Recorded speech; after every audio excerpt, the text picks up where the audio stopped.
Good afternoon, everyone. I'm Mario Tosal, Communications Specialist for the New Mexico Primary Care Training Consortium, and I'd like to welcome you all to today's faculty development webinar led by Dr. Mary Alice Scott, titled Using Social Science and Public Health to Meet Family Medicine Program Requirements. So before we begin, I will give you all a little bit of background on Dr. Scott.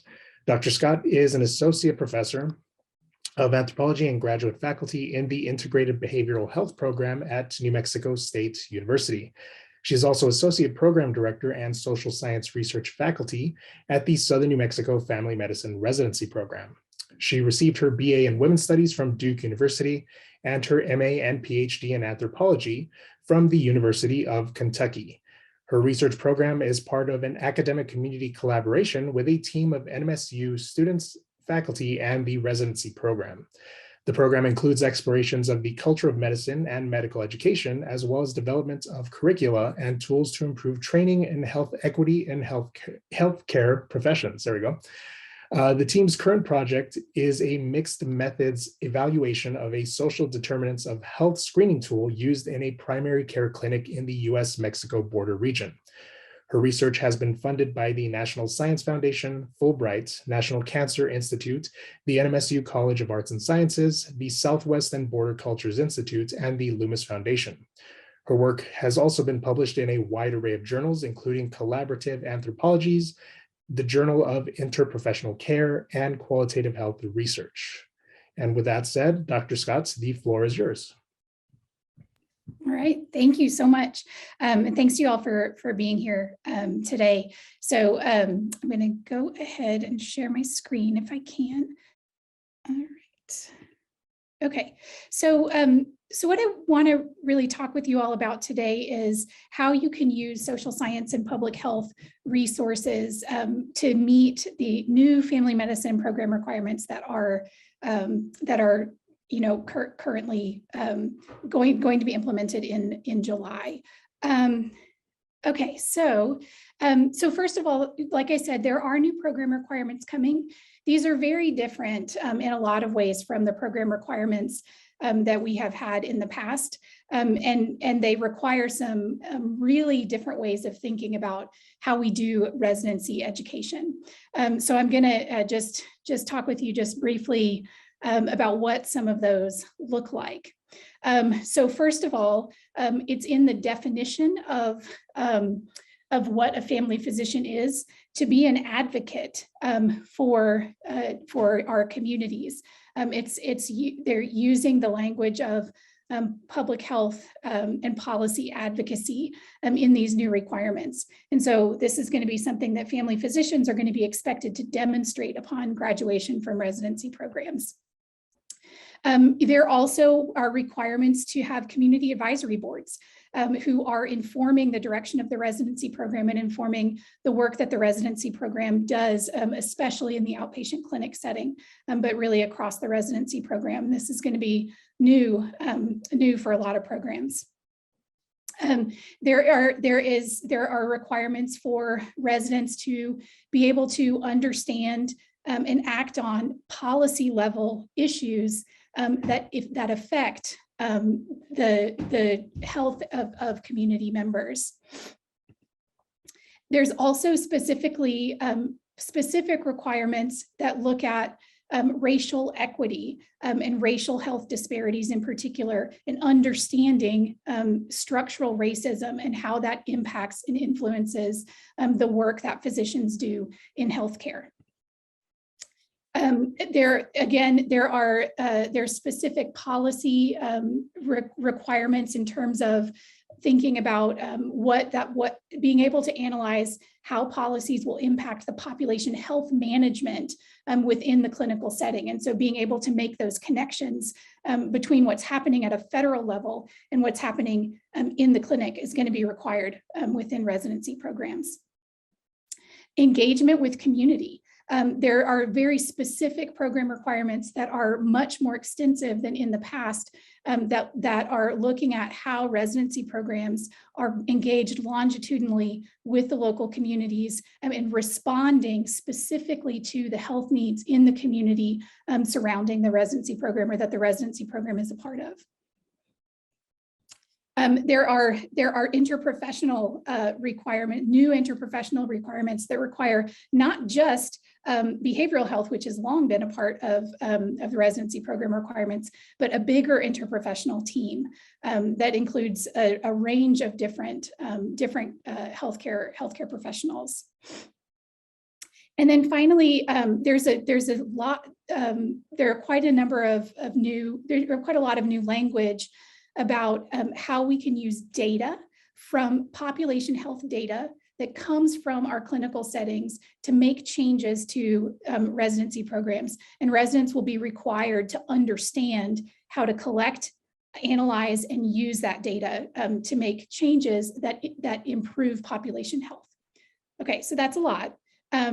So, and these are all, like I said, these are in these proposed new program requirements. And I will say, like I said, the final language has not been published yet, but from what we heard at the Residency Leadership Summit that happened a couple of months ago, based on all of the feedback that the committee has received, there are only going to be very minor changes in a few areas to some of this language.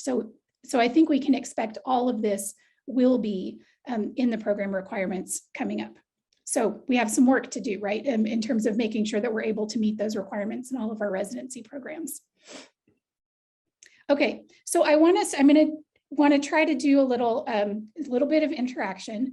So if you all can scan this QR code with your phone, now that I've told you about a little bit about some of the requirements that are coming, what resources do you already have? Like, can you think of right off the top of your head in your community, in your program, within yourself, right, in terms of your own skills and knowledge, what resources do you already have that might help you be able to meet some of these new requirements? And I'll give you a couple of minutes and then I'll move to that.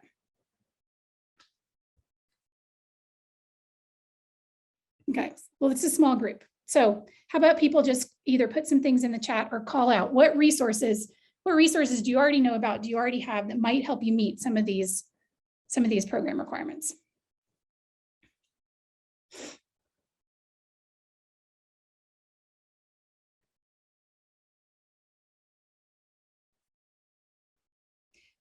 I just would like to say the residency program might say me. Go ahead. It's okay, right? I'm a resource.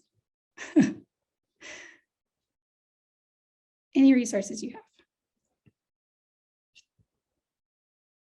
Okay, so I'm going to just assume that means we've got a little bit of work to do in terms of thinking about how we can bring together some resources and think about how we can work together to meet these requirements.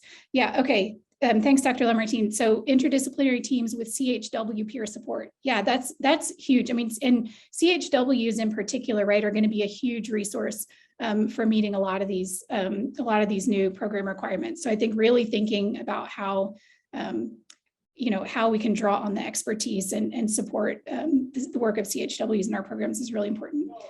Anything else?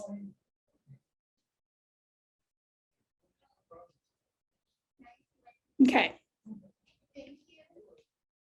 Okay, so how about, before I go back to the presentation, what are you thinking, oops, sorry, what are you thinking, oh my gosh, I really need this, right? Are there any things that you're thinking, okay, I don't have this in my program at all, and I'm really going to need something, right? Whatever it is. Or is there anything specific that you can think of?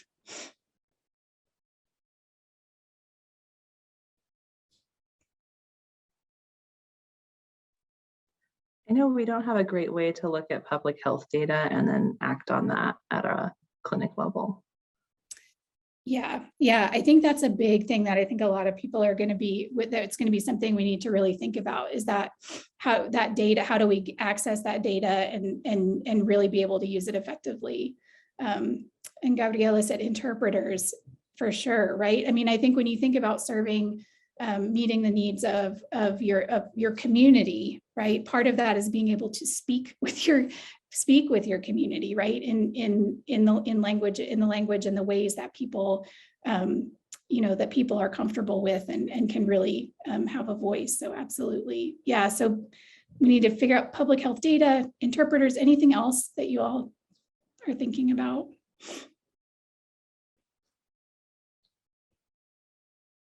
Okay. Outreach.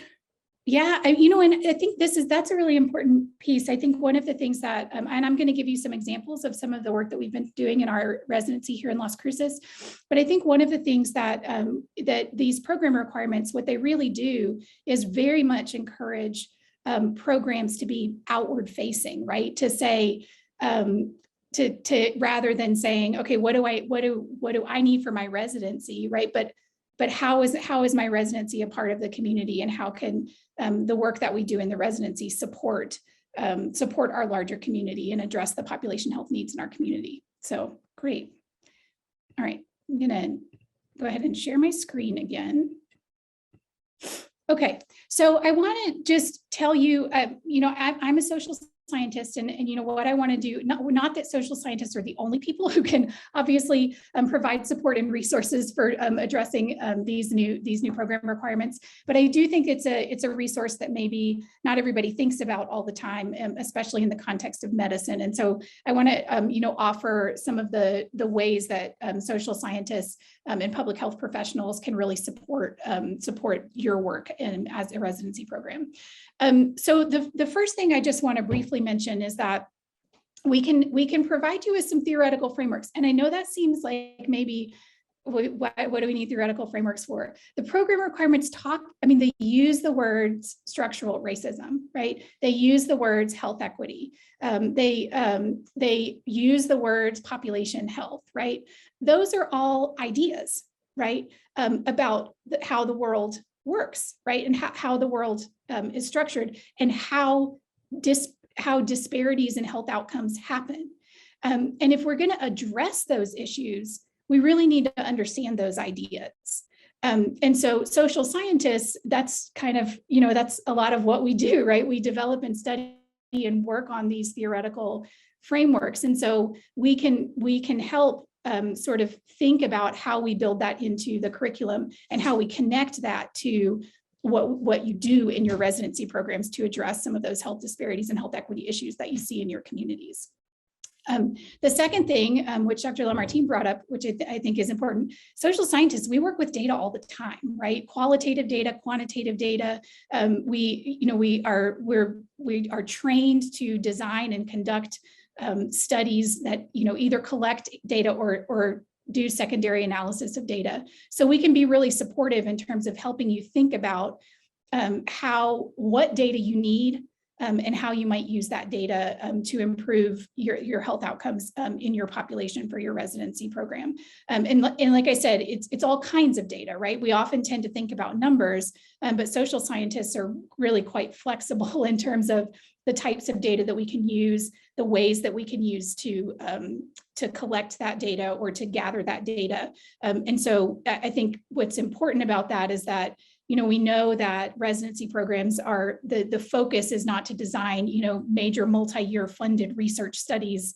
You know, it's really about quality improvement. It's really about kind of the local area and your local data, and how do you use that data to move forward. And so I think we have a lot of experience that we can use to help support that.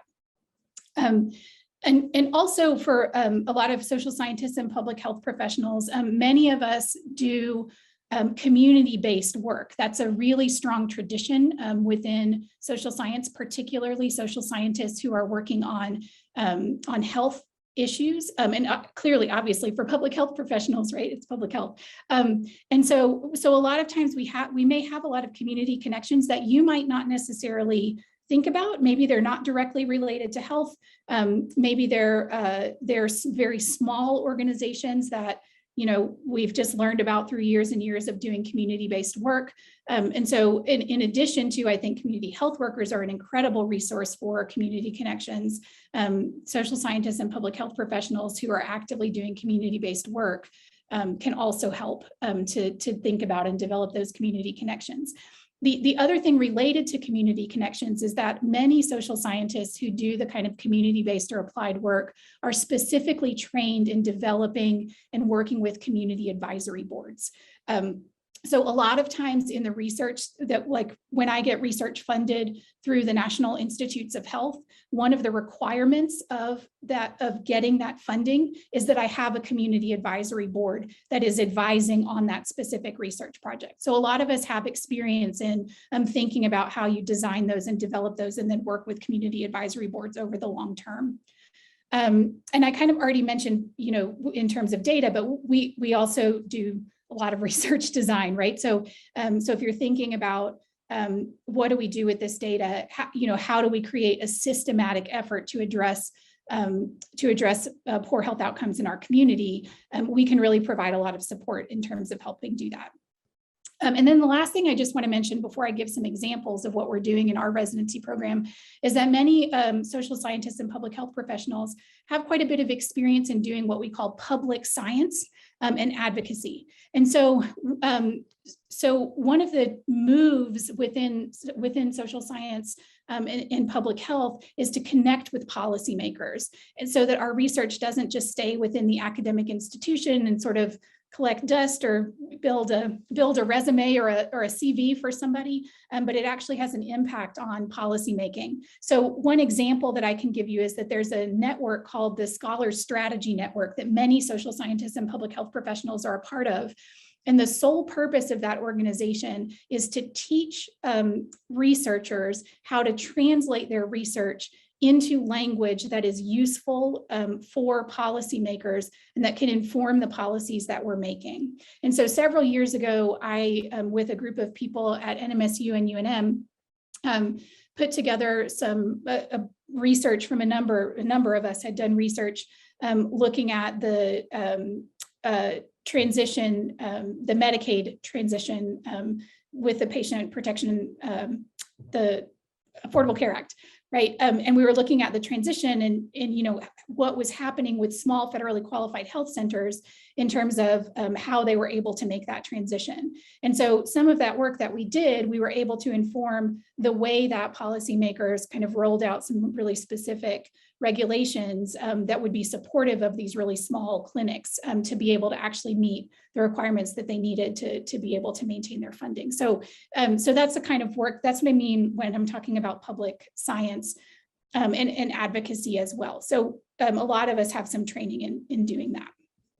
Okay, I'm going to pause here. Does anybody have any questions or any thoughts, comments at this point before I give some more specific examples?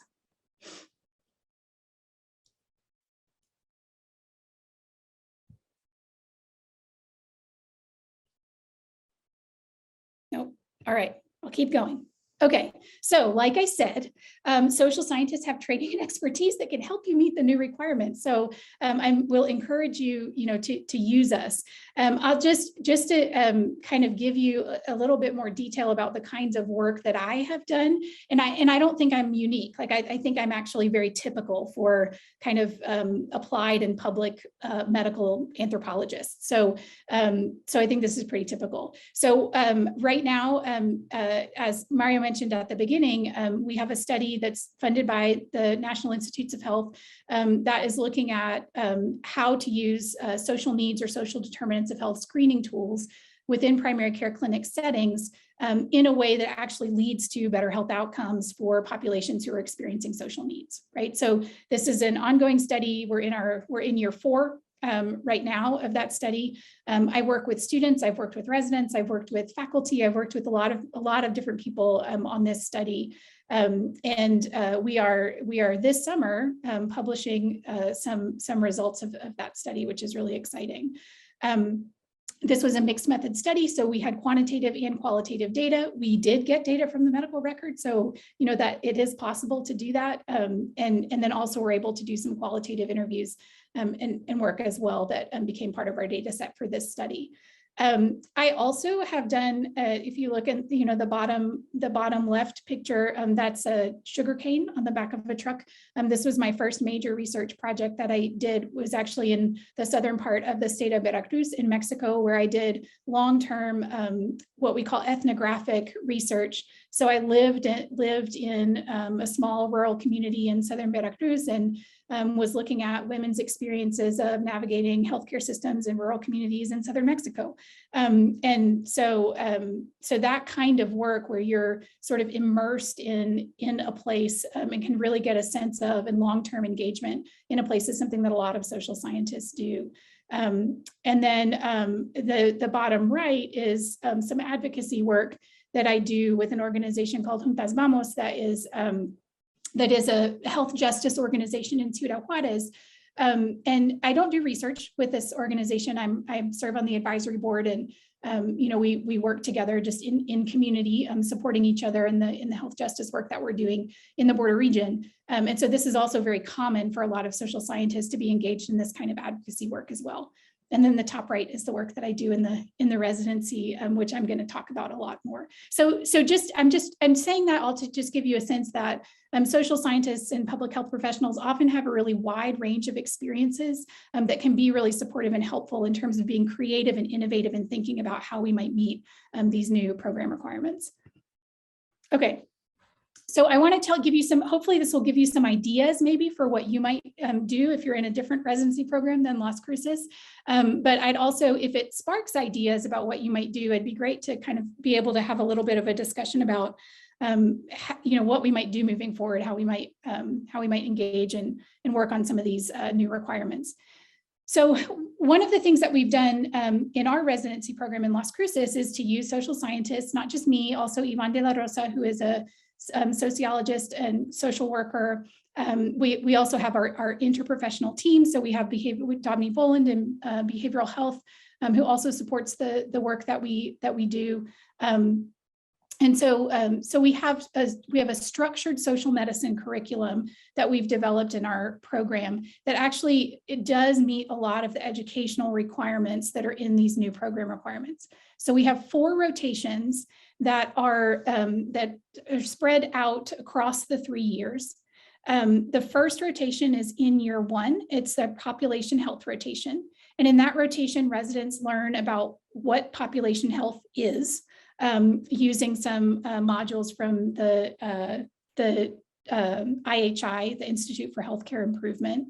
They also get to have an opportunity to spend some time in several different community organizations in Las Cruces, including Aprendamos, which you see on the slide here, which is a home visiting and early intervention program. They also spend time with the fire department's mobile integrated health unit. They spend time with the Department of Health. And the idea in these settings is not that they're providing direct medical care, although sometimes they definitely do that. But the idea is to think about what populations are being served by these programs. What are the barriers that these populations have to being able to access health care and to be healthy, but also what are the strengths of these communities that physicians can build on, right, in your work with individual patients. And then, ultimately the idea is for residents to really start to think about, what is my role in this, in population health? What is my role in health equity as a physician? How do I engage, right? And there are lots of different ways to do it, so not everybody has the same answer. In the second year, residents do a rotation in border health specifically. And in this rotation, residents have an opportunity to learn about the context of the border, the history, the politics, the many different diverse populations within the border region, and as a way to really think about what skills, what knowledge, what practices, right, do I need to engage in as a physician working in the border region, right? So really thinking specifically about our context. One of the areas of focus in this rotation has been working with asylum seekers who are coming to our community. And I point that out specifically because I think this is an example of how we can start to be more outward facing in our residency programs, or continue to be outward facing in our residency programs. And so there was a need, right, in our community. And for asylum seekers to be supported through medical care when they arrive in our community. And we were able to think about how can we provide that service and also do that in the context of an educational experience for residents. And so that became part of that rotation. And then in the third year, there are 2 rotations. There's a care of marginalized populations rotation where residents can choose a particular population that they're interested in working with. Hopefully through those first 2 rotations, they've been introduced to multiple different communities within our region and are able to say, I'm really interested in this and I really want to learn more, about people with diabetes who are living in rural communities, and how do we better support that population, right, for better health outcomes. Just as an example. And so that rotation is really specifically tailored to residents' particular interests to be able to build those skills even further in the year before they're going out into independent practice. And then the last rotation that we have is a health policy rotation. And this is really that advocacy piece, right? How really thinking and teaching residents, how do you as a physician engage in health policy and advocacy? Again, this is part of these new program requirements that physicians are advocates for their communities. So we work with our professional organizations, with legislators, with city council, with a number of different governmental bodies. And again, like I said, professional organizations that have advocacy groups within them to really learn how, as a physician, you can engage in health policy. So that's the structured curriculum that we have right now. And I think, the point generally to make about that is that there are a lot of different ways that you could do a structured curriculum. And there actually is more flexibility, I think, in my opinion, in the new program requirements that are being developed that allow for there to be time that's set aside to have these kinds of experiences. They're obviously going to look different in each residency program because each community is different, but this is one model, one way that we might be able to do that. So let me pause and see if there's any questions or comments.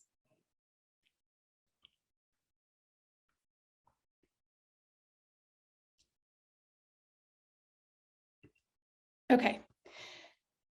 So I also will then just talk briefly about a couple of other things that we have done to try to help frame some of the work that we do every day in the residency. I think one of the things that's really challenging is that no one's doing the same thing all the time, right? People are on different rotations, people are on different schedules.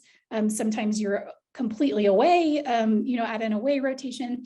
So it's sometimes hard to maintain that continuity across the 3 years of a program. And so I will say, I think this is a work in progress for us, but one of the things that we've done is to really try to integrate social medicine topics into didactics, because at least, we can get most of the people there most of the time, and there's some continuity there across the years. So, I talked earlier about some theoretical frameworks. One of the things that we do is a social medicine vocabulary, where we have residents introduce a term that matters in medicine. It matters because we're coming across it all the time. We need to understand what people mean when they say that. But also it matters because sometimes these things impact the health outcomes of our communities.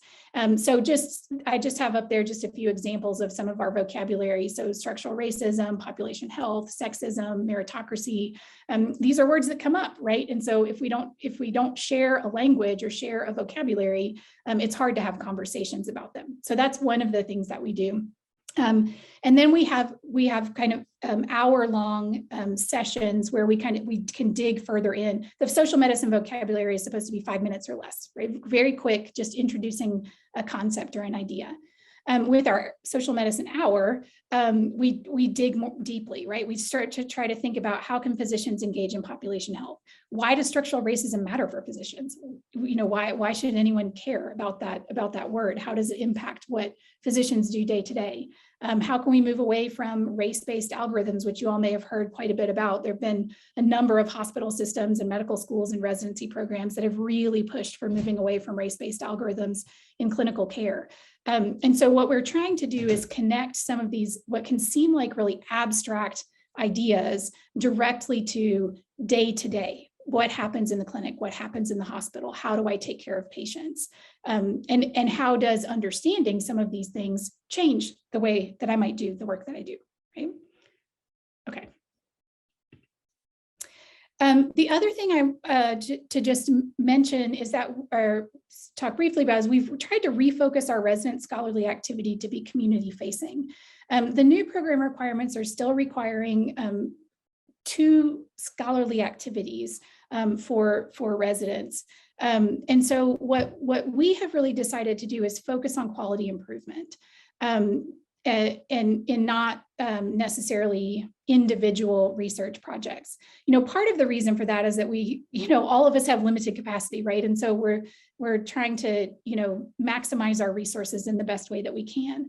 But the other thing is that if we can get the whole residency involved in a quality improvement project, we're much more likely to have an impact on our community. And so what we've been trying to do is to say, what quality improvement can we do in our clinical setting that is going to improve population health? So just as an example, right now we're working with Aprendamos, the home visiting and early intervention program, to try to increase referrals to these services for eligible patients, right? And so that's a population, right? The patients who are eligible for Aprendamos for the home visiting and early intervention services. And if we can increase referrals, then hopefully we can increase the receipt of services, and then we can improve the lives of that population and those families who we're serving, right? So that's the idea. And Aprendamos has been very engaged with us in this process. And so it then also develops in the process of doing this quality improvement project, we're also really developing that long-term strong community connection. And hopefully the residents upon graduation, if residents stay in this community, they're very familiar and know Aprendamos and can work with Aprendamos in the future to as a support for their patients, wherever they're practicing in our community in the future, or seek out another similar kind of service wherever they happen to go, right? Okay, so the other thing that I wanted to talk about is really thinking a little bit more conceptually about what are we doing, right? On a very big picture. Like we've got these rotations, we've got this scholarly activity, we've got our vocabulary that we're thinking about. What is all that about, right? What's the big picture? And so the big picture for us is this idea of structural competency, which many of you have heard me talk about many times before, and I'm happy to talk in more depth about it at another time. But structural competency is a concept that came out of medical education, undergraduate medical education largely, and it's the idea that health professionals need to have the capacity to recognize and respond to the health outcomes they see as downstream effects of big structural issues, right? So for example, if I'm a physician in a clinic and this week, I see 25 patients who are diagnosed with type 2 diabetes. They all live in, rural communities near Las Cruces, and they're all having trouble getting access to healthy food, right? And I see this pattern. So I can either respond and say, I'm just going to keep educating them about diet, right?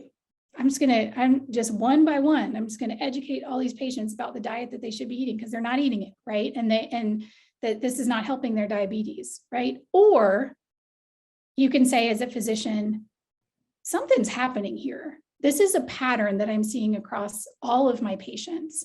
There's a bigger problem, right? It's not that patients aren't educated necessarily. I mean, some patients may need some education, right? But it's not that patients aren't educated necessarily. It's that they can't get the food, right? And so if I'm going to actually have an impact on the health outcomes of the patients who are coming to see me in the clinic, I have to figure out how to address that, right? And so that's the idea of structural competency. It does not mean necessarily that physicians themselves have to go out and, start a food bank, right? Or get elected to office, right? And change those things. But it's about really learning, how do I partner, right? How do I partner with people who are doing that work? How do I share the story of the pattern that I'm seeing in my clinic so that I can influence the way what's happening outside the clinic? And that's in the requirement. That's in these new requirements. So we're going to have to start doing this. For us, this framework of structural competency is a really good way of thinking about it. And so what we've done is that we have a curriculum committee that reviews all of our curriculum to ensure that we're meeting the program requirements in generally, but we specifically have a component where we talk about structural competency. Is there some component of teaching structural competency within every component of our curriculum? All right. So are there any questions right now? Okay. So I would like to just have at this point, more of a discussion. So I'm going to kind of go through this slide, but then I'll stop sharing and just see if anybody has any thoughts or questions or ideas. But I think, as we move into these new program requirements, I think it's going to be really important that faculty and program administrators are really thinking about how you can utilize our expertise and other expertise as well to develop your advisory committee, to create those performance improvement initiatives that assess health inequities, right? That's directly out of these new program requirements. Teach residents about structural determinants of health. Again, that's the language of the program requirements. Teach residents about race as a social construct in the requirements, that language specifically. Design curriculum that illustrates the impact of the intersection of social and governmental contexts on health. Partner with community organizations to respond to community needs. Teach and engage in advocacy efforts. Again, all this language is straight out of those new proposed program requirements. And I think most of it is going to stay. So it's going to be really important for us to think about that. All right, so I'm going to go ahead and stop sharing. So I think, we've got about 15 minutes left. I was hoping that we could use some of this time to kind of have a discussion, and I could, answer any questions that people have. If there's anything you'd like to give you more detail about, anything like that.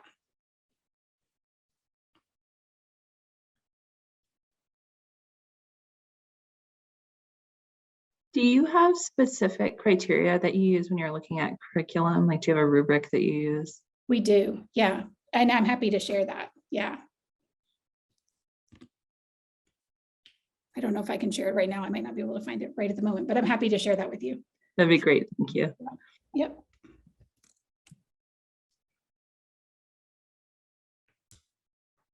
I have a question. I know sometimes projects like this don't necessarily go over very smoothly because there's some resistance to even the language that you presented in the other slide. So one in particular that really stood out to me was race as a social construct. There's still a significant amount of people, even within the medical field, that treat race as, a component, something that's biological even. And I would just wanted to know what your opinion on that is, if you've faced any of that kind of situations in the work that you've done. Sure. Yeah, no, that's a really good question. This is really, really hard.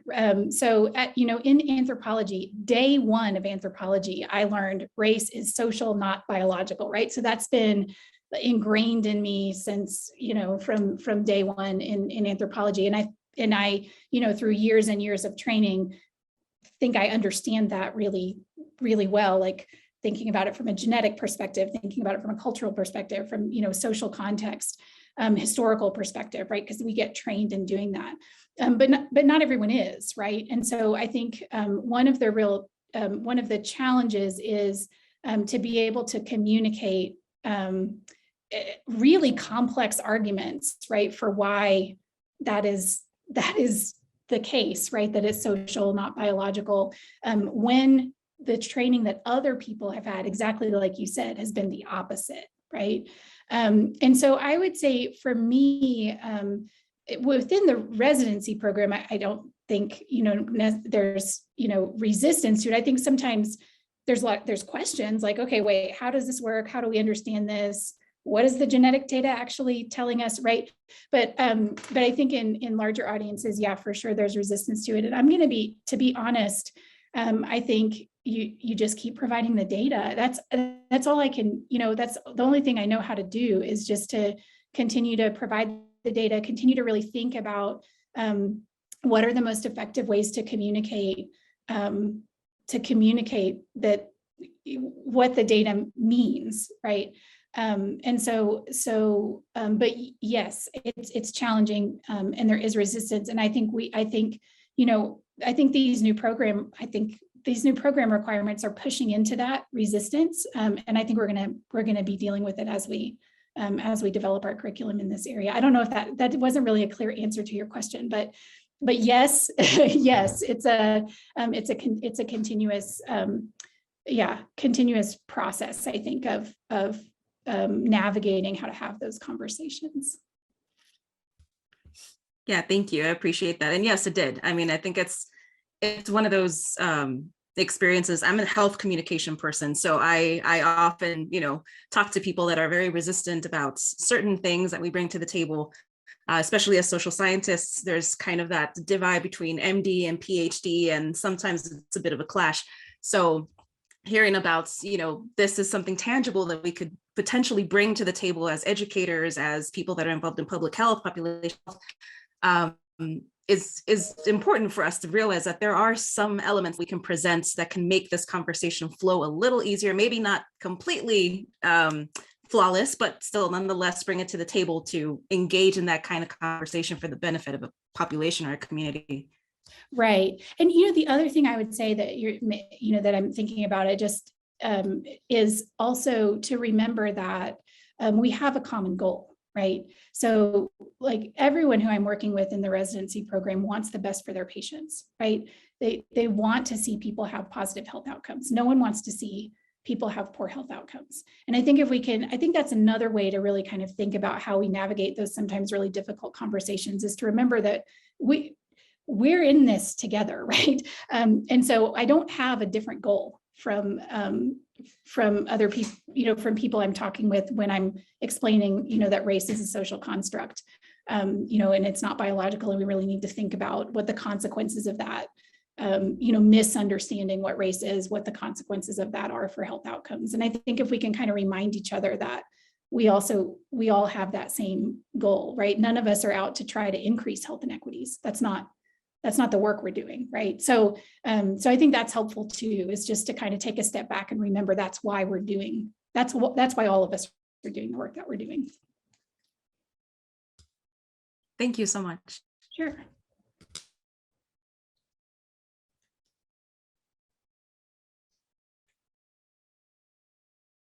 Any other questions?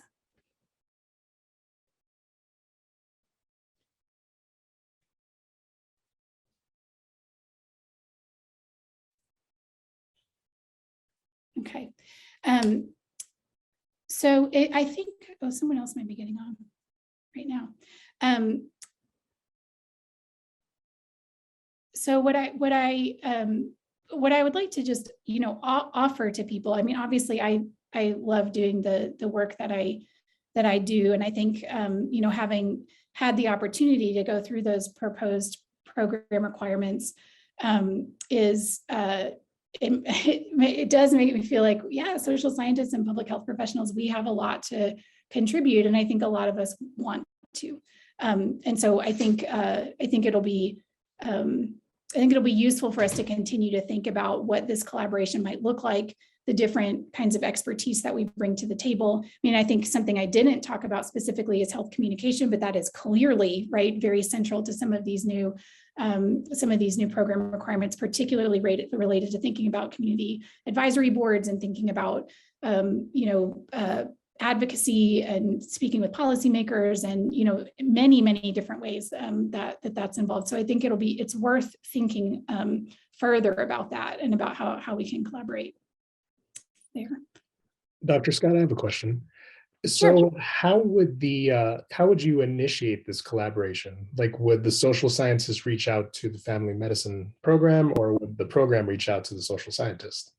Oh, Oh, that's a very good question. I think it could go either way. I mean, so I will say that I'm not sure that there are a lot of social scientists who are situated in the academic, like kind of largely within the academic world, who may not even probably don't even realize that the much about family medicine residency or any residency in general, right? And certainly wouldn't know the specifics of program requirements and how they might be able to support. So I do think it's valuable for residency programs to identify, people who they want to have a meeting with and just say, hey, this is what we do. These are some of the kind of gaps that we have. Is there anything that you can help with?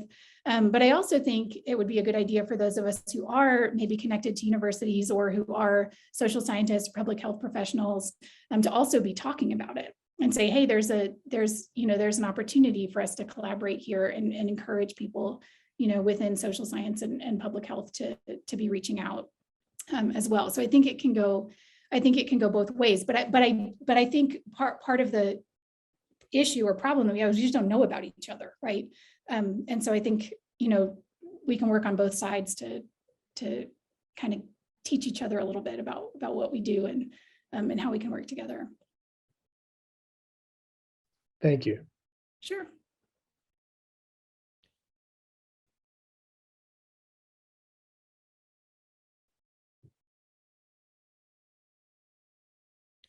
Any other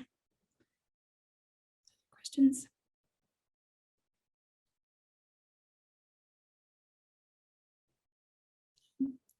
Well, I will say, on my part, I'm happy to provide support, as people are working on, how this is going to work and what this is going to look like.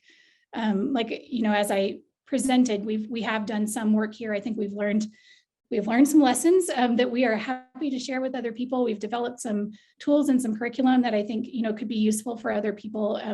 But I'm also happy to just have, brainstorming conversations about how we, how we can meet these program requirements and, really do so in a way that has some benefits for our communities and for our programs. So please feel free to reach out.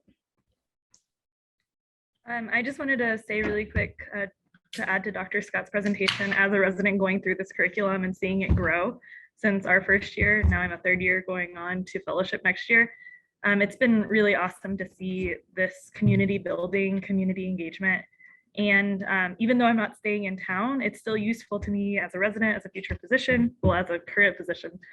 I still feel like it's in the future, I guess. But I definitely feel like it's given me the tools to create connections in my own community wherever I go. So it's not just that we're trying to root our residency deeper here, especially since it's unrealistic to think that everybody can stay in one place at all times. But creating those skills, creating that toolkit has been really invaluable. And I really look forward to applying it when I go back home to Austin. So thank you so much. Yeah, thank you, Dr. Nordhauser. I appreciate that. And yeah, I think might not have emphasized that, but right. The idea is that it's not just for here, although we love it when people stay, right? But again, yeah, not everyone can stay. So we really need to be thinking bigger, right? How can we, provide this foundation for the work that you do in the future, wherever you are. So I'm really glad it's been useful for you. Other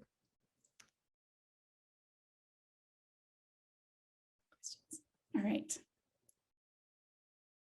That was what I had, unless, I don't know, Dr. Inzola, I know you weren't able to be here for some of it, but okay. I missed like all of it. Can you do it real quickly? And just kidding, I'm joking. I really don't have much to say because I'm afraid I'm going to say everything you just said, and that would be like totally rude. But I think that it's essential that family medicine programs have expertise available to them to do the mission of social medicine. Social medicine is a central component of what we do in family medicine, is becoming more so. I'm sure you talked about all that, and we have to have the expertise available for us to do that. And so I think this will continue to grow, and I think in the state of New Mexico, it'll continue to grow. And then I think we will make it, I guess we will connect people to how we did it and how you do it going forward. And I think that's really an important component. So I hope that was, I hope I said something useful. Thank you. Yes. All right, I'll turn it over to you, Mario. All right, so that said, thank you very much, Dr. Scott, for being here today and sharing your knowledge with us. Round of applause for you. In the chat, I've dropped several links. The first link is a post-webinar survey. We'd greatly appreciate if you would take that survey, share your feedback with us on today's event, and let us know what you'd like to see as part of future webinars that we've got going on. The second is a registration link for our next didactic lecture with Dr. Mark Sheldon of UNM School of Medicine, who will be delivering a lecture on valvular heart disease for the primary care provider. And finally, the third link is to register for the June entry in our didactic lecture series, Pregnancy and Diabetes, which will be led by Dr. Nora Lamartine of El Centro Family Health. All right, so thank you very much, all of you, for attending today. Thank you, Dr. Scott, for your wonderful presentation, sharing your knowledge with us. And on behalf of the NMPCTC, we look forward to seeing you again at upcoming events. And thank you for attending.